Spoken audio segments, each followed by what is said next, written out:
শরীরের সুস্থতা কত বড় দয়া, যে চলতে পারে না তাকে জিজ্ঞাসা করলে বোঝা যাবে। যে হাত পা নড়াতে পারে না তাকে জিজ্ঞাসা করলে বোঝা যাবে। ওকে এখন দোয়া করতে বলেন তো দিন রাত। তাহলে শরীরের সুস্থতা আল্লাহর কত বড় দয়া।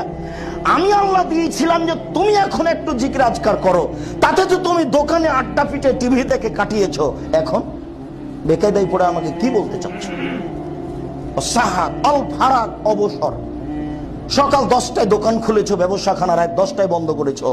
তো এই যে রাত 10টা থেকে নিয়ে আবার সকাল 10টা পর্যন্ত তুমি অবসর থাকলে, তাহলে কি তুমি সব সময় অশ্লীল কথা নিয়ে বা স্ত্রী নিয়ে আর টিভি নিয়ে বসে থাকবে?